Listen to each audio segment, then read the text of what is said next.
ISKCON ইস্যুতে হস্তক্ষেপ করবে না হাইকোর্ট, জাতীয় স্বার্থে পদক্ষেপ চায় জামাত। সাম্প্রদায়িক উত্তেজনা থামানো গেছে, দাবি দুই উপদেষ্টার। ফ্যাসিবাদ ফেরাতে সাম্প্রদায়িক দাঙ্গার চেষ্টা চলছে, শঙ্কা রাজনীতিবিদদের। সময় এখন দেশ গড়ার, বললেন তারেক রহমান। পিলখানা হত্যাকাণ্ডে সরাসরি জড়িত শেখ হাসিনা ও ভারত, অভিযোগ স্বজনদের। এবার দাবি উঠছে ট্রাইব্যুনালে বিচারের। দুর্নীতির শ্বেতপত্র রবিবার জমা দেবে কমিটি। অবৈধ সম্পদ জনগণকে ফেরত দেয়া না গেলে কিসের বিপ্লব, ক্ষোভ দেবপ্রিয়ের। এবং এনসিএল এর সব খেলা হবে সিলেটে, আগের মতো উইকেটেই নামবে দলগুলো। হতাশ বিসিবির প্রোগ্রাম কোঅর্ডিনেটর নান্নু।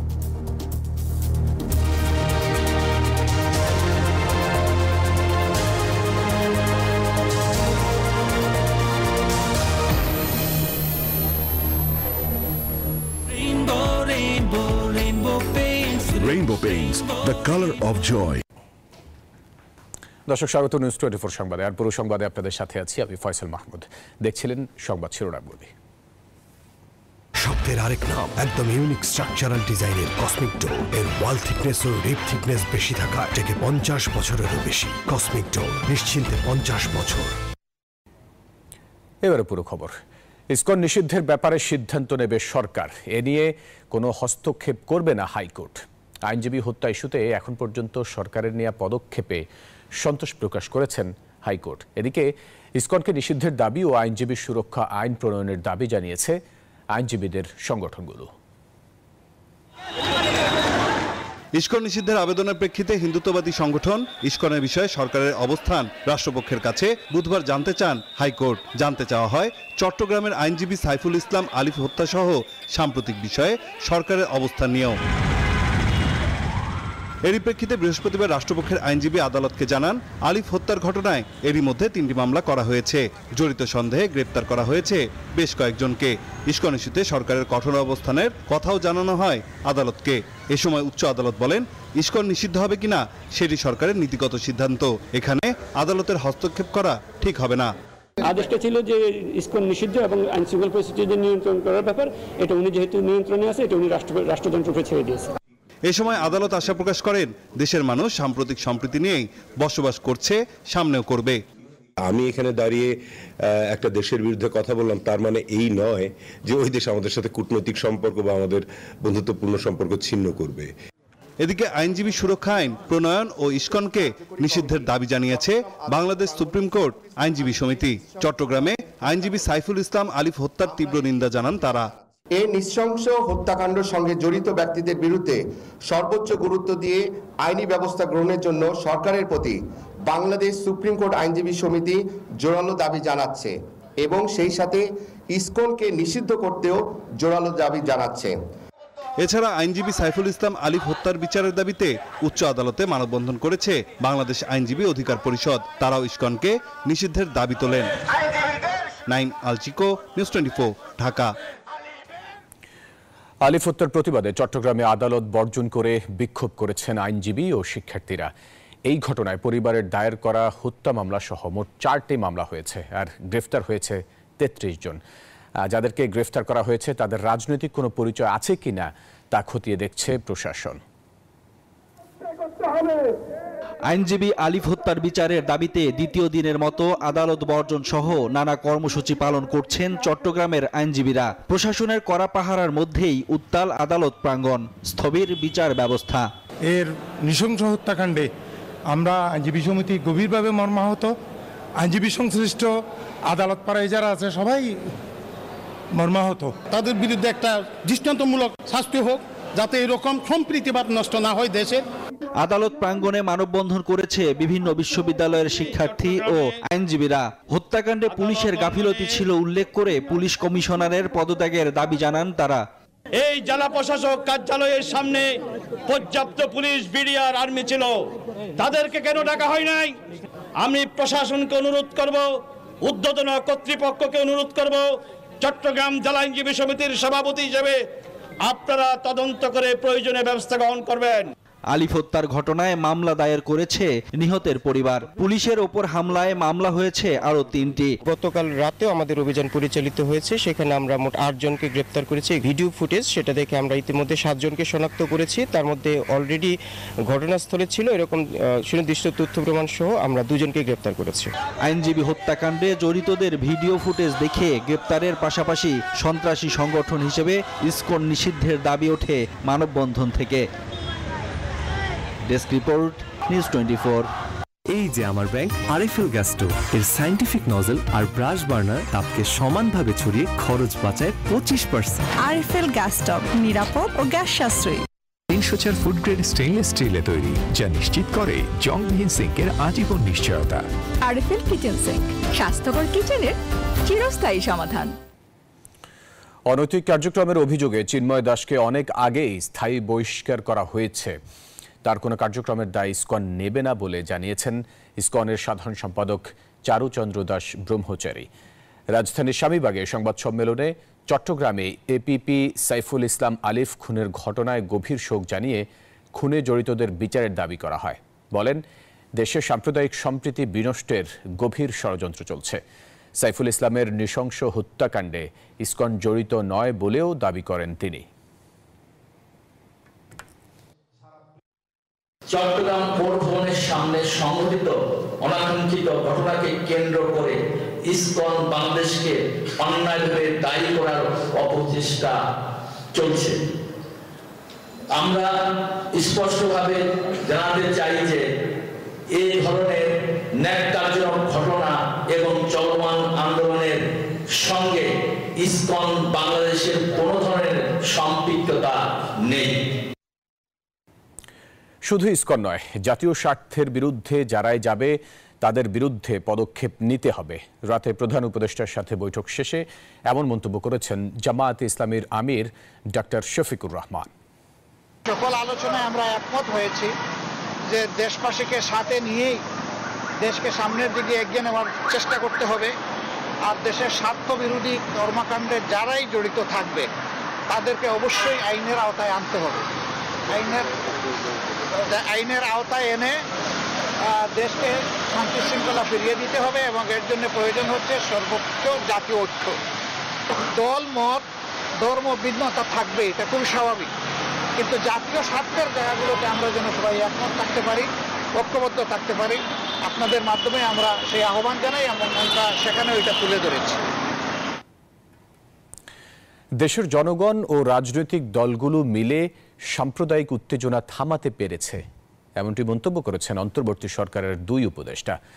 দাবি আদায়ে কথায় কথায় রাজপথে না এসে সরকারের সাথে আলোচনায় সমাধান বের করার আহ্বান তাদের। স্পেশাল প্ল্যানিং এর ব্যাপারে আমি মনে করি যে আমিও আছি অ্যাডভাইজারি প্যানেলে। আমাদের গৃহায়ন গণপূর্ত মন্ত্রণালয়ের মাননীয় উপদেষ্টা তিনিও আছেন। ভূমি জোনিং এর উপর এখন একটা আইন ড্রাফট আকারে আছে, তো সেই ড্রাফটটাতে আমরা 2 জনে মিলেই গোটা দেশের জন্য একটা স্পেশাল প্ল্যানিং ম্যান্ডেটরি করার বিধানটা ইনক্লুড করতে পারি। বিজলি কেবলস যে কোনো স্থাপনার বৈদ্যুতিক সংযোগকে রাখে নিরাপদ। এর স্কিন কোটেড ইনসুলেশন সম্পূর্ণ ফায়ার রিটার্ডেন্ট, তাই বিজলি কেবলস নিজেই নিজেকে নেভায়। বিজলি কেবলস, নিরাপদ আজীবন। দেশকে অস্থিতিশীল করে ভয়াবহ পরিবেশ সৃষ্টির জন্য পরিকল্পিতভাবে ষড়যন্ত্র করছে পতিত স্বৈরাচারের দোসররা, এমন অভিযোগ করেছেন বিএনপি মহাসচিব মির্জা ফখরুল ইসলাম আলমগীর। তিনি বলেছেন, ফ্যাসিবাদের অপচেষ্টা রুখতে নিজেদের মধ্যে ঐক্য প্রতিষ্ঠার কোনো বিকল্প নেই। জাতীয় প্রেসক্লাবে এক মত বিনিময় সভায় অংশ নিয়ে বিভিন্ন রাজনৈতিক দলের নেতারা বলেন, ইসকন ইস্যুকে সামনে রেখে দেশে বড় ধরনের সাম্প্রদায়িক দাঙ্গা লাগানোর অপচেষ্টা করেছিল চক্রান্তকারীরা। চট্টগ্রামে ইসকন কর্মীদের হামলায় আইনজীবী হত্যাসহ আরও নানা ইস্যুতে এক ধরনের বিশৃঙ্খলা তৈরি হয়েছে। দাবি আদায়ের নামে রাজপথে নেমে অরাজকতা সৃষ্টির পায়তারা করছে কোনো মহল। বিএনপি মহাসচিব বলছেন, অত্যন্ত পরিকল্পিতভাবে সমগ্র দেশকে অস্থিতিশীল করার ষড়যন্ত্র করছে পতিত স্বৈরাচারের দোসররা। অত্যন্ত পরিকল্পিতভাবেই এই অবস্থাটা সৃষ্টি করা হচ্ছে। রাষ্ট্র পুনর্গঠনের লেখক শিল্পীদের ভূমিকা নিয়ে জাতীয় প্রেস ক্লাবে এক মতবিনিময় সভায় বিএনপি মহাসচিব বলেন, ফ্যাসিবাদ মোকাবেলায় এখন ঐক্যের কোনো বিকল্প নেই। আজকে আমরা দুর্ভাগ্যজনকভাবে এমন কতগুলো কাজ করছি যে কাজগুলোর মধ্যে দিয়ে কিন্তু ফ্যাসিবাদের ফিরে আসার সম্ভাবনা অনেক বেড়ে গেছে। আমি শুধু এটুকু বুঝি যে আমাদের এখন সময় হয়েছে একসাথে ঐক্যবদ্ধ হয়ে আমাদেরকে সামনের দিকে এগিয়ে যাওয়ার, এবং সেই যাওয়াটা হচ্ছে একটা গণতান্ত্রিক লিবারেল ডেমোক্রেসির পথে এগিয়ে যাওয়ার। কথা বলেন জরুরি সংস্কার শেষ করে দ্রুত নির্বাচনের প্রাসঙ্গিকতা নিয়েও। আমরা সবাই একটা লক্ষ্যেই এগিয়ে যাই, সেটা আমরা একটা গণতান্ত্রিক সমাজ, একটা গণতান্ত্রিক রাষ্ট্র আমরা নির্মাণ করি। সভায় বিভিন্ন রাজনৈতিক দলের নেতারা অভিযোগ করেন, ইসকন ইস্যু কাজে লাগিয়ে দেশে সাম্প্রদায়িক দাঙ্গা লাগানোর চক্রান্ত করেছিল ষড়যন্ত্রকারীরা। একটা ধর্মীয় দাঙ্গা বাঁধানোর জন্য, একটা সাম্প্রদায়িক দাঙ্গা বাঁধানোর জন্য, যেখানে অনেকে অপেক্ষা করছিল যে এর মধ্য দিয়ে প্রতি অভ্যুত্থানের একটা তৎপরতা জারি রাখা যায় কিনা। এত বড় আত্মত্যাগ যদি আমাদেরকে নতুন করে জাগরিত না করে, তাহলে আমাদের দেশের সামনে খুব বেশি আলো দেখা যাবে না। রাজনৈতিক নেতৃত্বের মধ্যে যদি কোনো পরিবর্তন না হয়, তাহলে কোনো সংস্কার টিকবে না। সব বক্তাই বলেন, শেখ হাসিনা সরকারের পতনের মধ্য দিয়ে নতুন সম্ভাবনা, নতুন ক্ষেত্র তৈরি হয়েছে, তাকে কাজে লাগাতে হবে, বিনির্মাণ করতে হবে গণতান্ত্রিক বাংলাদেশ। আমার নানা প্রশ্নের দ্বিমত। সাইফুল ইসলাম, নিউজ 24, ঢাকা। বিএনপির ভারপ্রাপ্ত চেয়ারম্যান তারেক রহমান বলেছেন, দেশের মানুষ স্বৈরাচার বিদায় করেছে, এখন দেশ গড়ার পালা।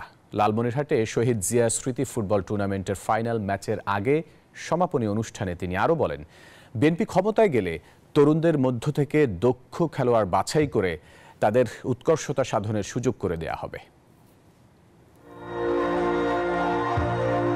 শহীদ জিয়া স্মৃতি ফুটবল টুর্নামেন্টের ফাইনাল ম্যাচ দুপুর থেকে লালমনিরহাটের বড় বাড়ি শহীদ আবুল কাশেম মহাবিদ্যালয় মাঠ পূর্ণ হয়ে যায় কানায় কানায়। সমাপনী অনুষ্ঠানে ভার্চুয়ালি যুক্ত হন বিএনপির ভারপ্রাপ্ত চেয়ারম্যান তারেক রহমান। তার উপস্থিতিতে মনোরম সাংস্কৃতিক অনুষ্ঠানে অংশ নেন জলতরঙ্গ সাংস্কৃতিক গোষ্ঠীর শিশু কিশোররা। অনুষ্ঠানে বক্তব্য রাখেন বিএনপির স্থানীয় ও কেন্দ্রীয় নেতারা। এই খেলার মাঠে এসে অত্যন্ত আনন্দিত। ঢাকা শহর থেকে গ্রামীণ খেলাধুলার পরিবেশ, গ্রামীণ সংস্কৃতি আমি বলতেই বলেছিলাম। জাগরিত হোক নতুন বাংলাদেশ, জাগরিত হোক ভবিষ্যৎ বাংলাদেশ। আমরা মনে করি আমাদের প্রিয় নেতা তারেক রহমান ইতিমধ্যে জাতির সঙ্গে 31 দফা দিয়েছে রাষ্ট্র সংস্কারের। সেই 31 দফার সঙ্গে আমরা সবাই আছি, সমর্থন জানাই নাকি হাত তুলে দাঁড়িয়ে। এরপর প্রধান অতিথির বক্তব্যে তারেক রহমান বলেন, দেশের মানুষ স্বৈরাচার বিদায় করেছে, এখন দেশ গড়ার পালা। আমরা স্বৈরাচার মুক্ত করেছি দেশ, দেশের মানুষ স্বৈরাচারকে বিদায় করেছে এই দেশ থেকে, এখন সামনের দিনে হচ্ছে দেশ গড়ার পালা। বিএনপি ক্ষমতায় গেলে মেধার মূল্যায়নের মাধ্যমে যোগ্য খেলোয়াড়দের তুলে আনা হবে বলেও জানান বিএনপির ভারপ্রাপ্ত চেয়ারম্যান। যেই খেলাগুলো আন্তর্জাতিক পর্যায়েও জনপ্রিয়, এরকম 8-10টি খেলাকে আমরা বাছাই করব, তাদেরকে আমরা সরকারের পক্ষ থেকে ট্রেনিং দিব, তাদেরকে আমরা জাতীয় এবং আন্তর্জাতিক মানের করে গড়ে তোলার চেষ্টা করব, যাতে স্পোর্টসের যে আন্তর্জাতিক ইভেন্টগুলো আছে সেই ইভেন্টগুলোতে যাতে আমরা দেশের জন্য সম্মান বয়ে আনতে পারি। খেলোয়াড়রা যাতে দেশের জন্য সম্মান বয়ে আনতে পারে সেজন্য প্রশিক্ষণ এবং সরকারি সহায়তার আশ্বাসও দেন Tarek Rahman. Desk report, news 24। এলো instant milk powder Happy Cow, যেমন সাশ্রয়ী তেমনি পুষ্টিগুণে ভরপুর, আর এটা নিউজিল্যান্ডের গরুর দুধ। হ্যাপি কাউ, গরুর দুধের স্বাদ সবাই পাক। চলমান সংকট সমাধানে কাজ করছে সেনাবাহিনী। গত 4 মাসে আইন শৃঙ্খলা রক্ষায় দায়িত্ব পালনকালে সেনাবাহিনীর মোট 123 জন সদস্য হতাহত হয়েছেন। বৃহস্পতিবার বিকেলে বনানীর সেনা অফিসার্স মেসে সেনাবাহিনীর কার্যক্রম সম্পর্কিত প্রেস ব্রিফিংয়ে এই কথা জানান সেনা সদরের মিলিটারি অপারেশনস ডিরেক্টরেটের কর্নেল ইন্তেখাব হায়দার খান। বলেন, গত 2 সপ্তাহে এসব ঘটনায় 24টি অবৈধ অস্ত্র ও 365 রাউন্ড গোলাবারুদ উদ্ধার করে সেনাবাহিনী। কেএনএফের বিরুদ্ধে অভিযান চালাতে গিয়ে 7 সেনা সদস্য নিহত হয়েছেন বলেও জানান তিনি।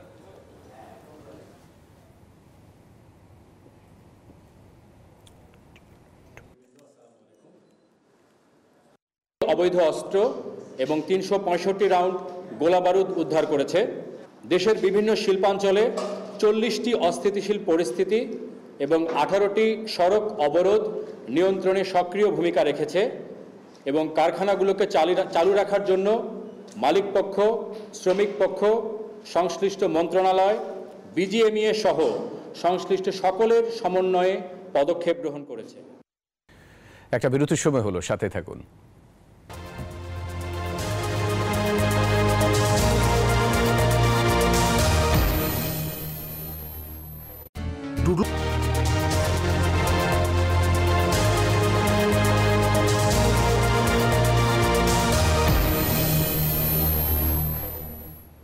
বিরতির পর আবার স্বাগত সংবাদে।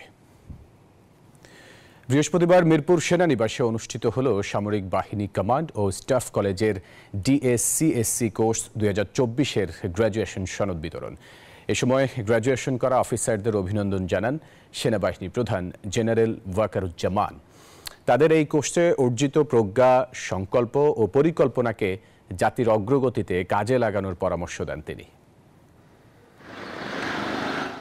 মিরপুর সেনানিবাসে অবস্থিত সামরিক বাহিনী কমান্ড ও স্টাফ কলেজ, যা বাংলাদেশ সশস্ত্র বাহিনীর একটি আন্তর্জাতিক খ্যাতিসম্পন্ন প্রশিক্ষণ প্রতিষ্ঠান।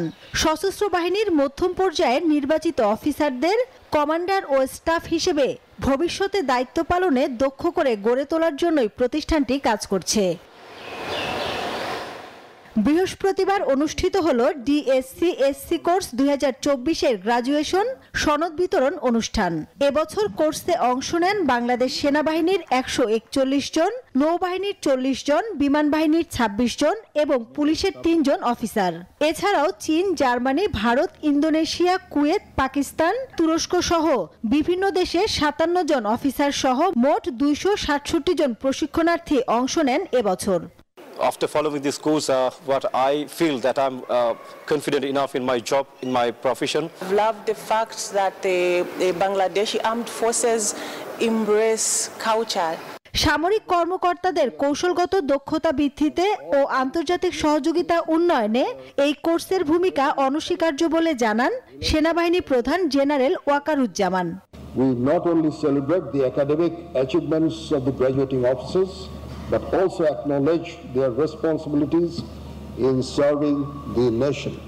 প্রতিষ্ঠার পর থেকে এ পর্যন্ত মোট 6503 জন অফিসার এই প্রতিষ্ঠানে প্রশিক্ষণ নিয়েছেন। মাসুদা লাবনী, নিউজ 24, ঢাকা।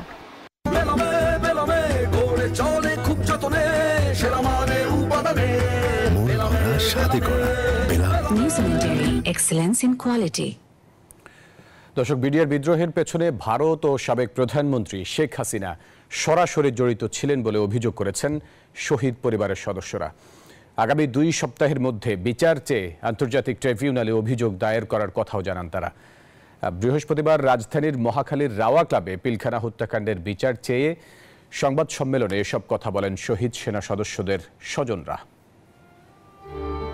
25 ও 26 ফেব্রুয়ারি 2009 কথিত বিদ্রোহের নামে রক্তাক্ত পিলখানা। দেশ হারায় 57 মেধাবী সেনা কর্মকর্তা।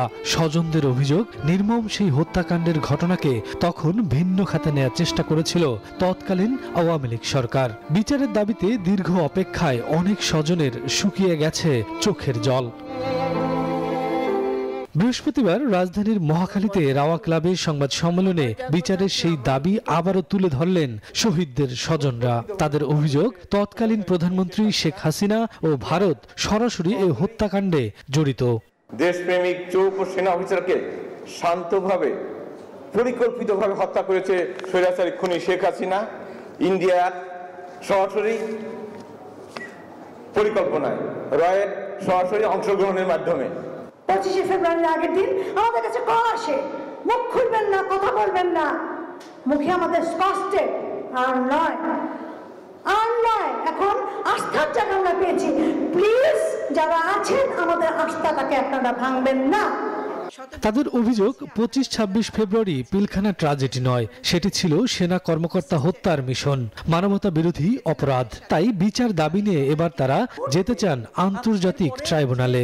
আগামী 2 সপ্তাহের মধ্যে আমরা আন্তর্জাতিক অপরাধ ট্রাইব্যুনাল অর্থাৎ আইসিটি ট্রাইব্যুনালে আমরা কমপ্লেইন ফাইল করব। নির্মমভাবে, এত নৃশংসভাবে পশুর মতো নিজের দেশে পূর্ব পরিকল্পিত ষড়যন্ত্রের শিকার হয়ে মৃত্যুবরণ করবে। তারা নিরস্ত্র ছিল। সংবাদ সম্মেলনে পিলখানা হত্যাকাণ্ডকে শহীদ সেনা দিবস ঘোষণা সহ 6 দফা দাবি তুলে ধরেন শহীদ পরিবারের সদস্যরা।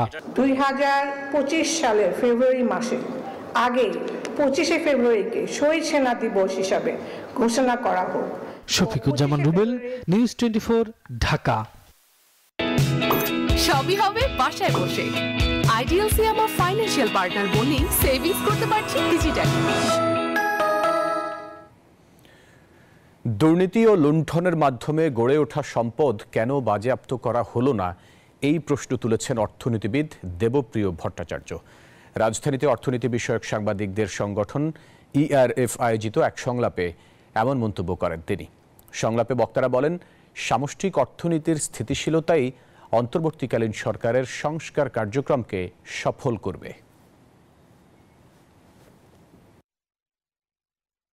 দুর্নীতি, লুণ্ঠনের মাধ্যমে সম্পদ হলো, এগুলি বাজেয়াপ্ত হলো না কেন? যে সমস্ত জামানতগুলো ছিল সেগুলি কেন অধিগ্রহণ এখন পর্যন্ত আমরা করতে দেখছি না, শুনছি, দেখছি না? দুর্নীতির যে পাহাড় গড়ে উঠেছে, সেই দুর্নীতির পাহাড়ের থেকে যদি আমরা জনগণের সম্পদ ফিরিয়ে না নিতে পারি, তাহলে আর কিসের বিপ্লব হলো? আমি এই চেয়ারে বসবো না। বাচ্চু ভাই, এই চেয়ারকে ভয় পেও না। ডেন্টিস্টের পরামর্শ নাও নতুন কোলগেট অ্যাক্টিভ সোল, যা দাঁতের সমস্যা শুরু হওয়া মাত্রই থামিয়ে দেয়। না থাকবে ব্যথা, না থাকবে ভয়। শেরপুরে মুর্শিদপুর পীরের দরবারে আবারও হামলা, অগ্নিসংযোগ ও লুটপাটের ঘটনা ঘটেছে। বৃহস্পতিবার সকাল 11টার দিকে এই হামলার ঘটনা ঘটে। বিক্ষুব্ধ জনতাকে থামাতে বৃহস্পতিবার সকাল থেকেই বিপুল সংখ্যক সেনাবাহিনী, পুলিশ ও র্যাব মোতায়েন করা হয়েছে। এই সময় দরবারে থাকা গরু, মহিষ, ছাগল ও দুম্বা নিয়ে যায় তারা। এর আগে গত মঙ্গলবার দুই পক্ষের সংঘর্ষে গুরুতর আহত হন হাফেজ উদ্দিন নামে একজন। পরে চিকিৎসাধীন অবস্থায় বুধবার সকালে মারা যান তিনি।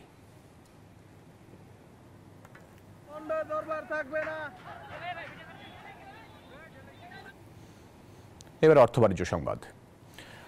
বাংলাদেশে যাত্রা শুরু করলো এসিসি কম্পিউটার ব্র্যান্ড। এই ব্র্যান্ডে কম্পিউটার পণ্য উন্মোচন করলো বাংলাদেশের প্রযুক্তি পণ্য উৎপাদনকারী, বাজারজাতকারী এবং রপ্তানিকারী প্রতিষ্ঠান ওয়ালটন ডিজিটেক ইন্ডাস্ট্রিজ লিমিটেড। বৃহস্পতিবার রাজধানীর ইন্টারকন্টিনেন্টাল হোটেলে এক অনুষ্ঠানে এসিসি কম্পিউটার ব্র্যান্ড উদ্বোধন করেন তথ্য ও যোগাযোগ প্রযুক্তি বিভাগের সচিব শীষ হায়দার চৌধুরী। এ সময় তার সঙ্গে ছিলেন যুব ও ক্রীড়া মন্ত্রণালয়ের সচিব মোহাম্মদ রেজাউল মাকসুদ জাহিদি।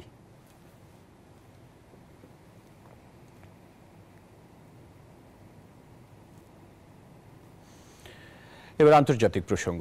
বাংলাদেশের সংখ্যালঘুদের রক্ষা করা সরকারের প্রাথমিক দায়িত্ব বলে মনে করছে ভারত সরকার। ভারতের সংসদে বাংলাদেশে সংখ্যালঘু হিন্দু সম্প্রদায়ের উপর সহিংসতার অভিযোগ নিয়ে লিখিত প্রশ্নোত্তরে পররাষ্ট্র প্রতিমন্ত্রী কীর্তিবর্ধন সিং কথা বলেন। বৃহস্পতিবার বিষয়টি সংসদ প্রকাশ করেছে।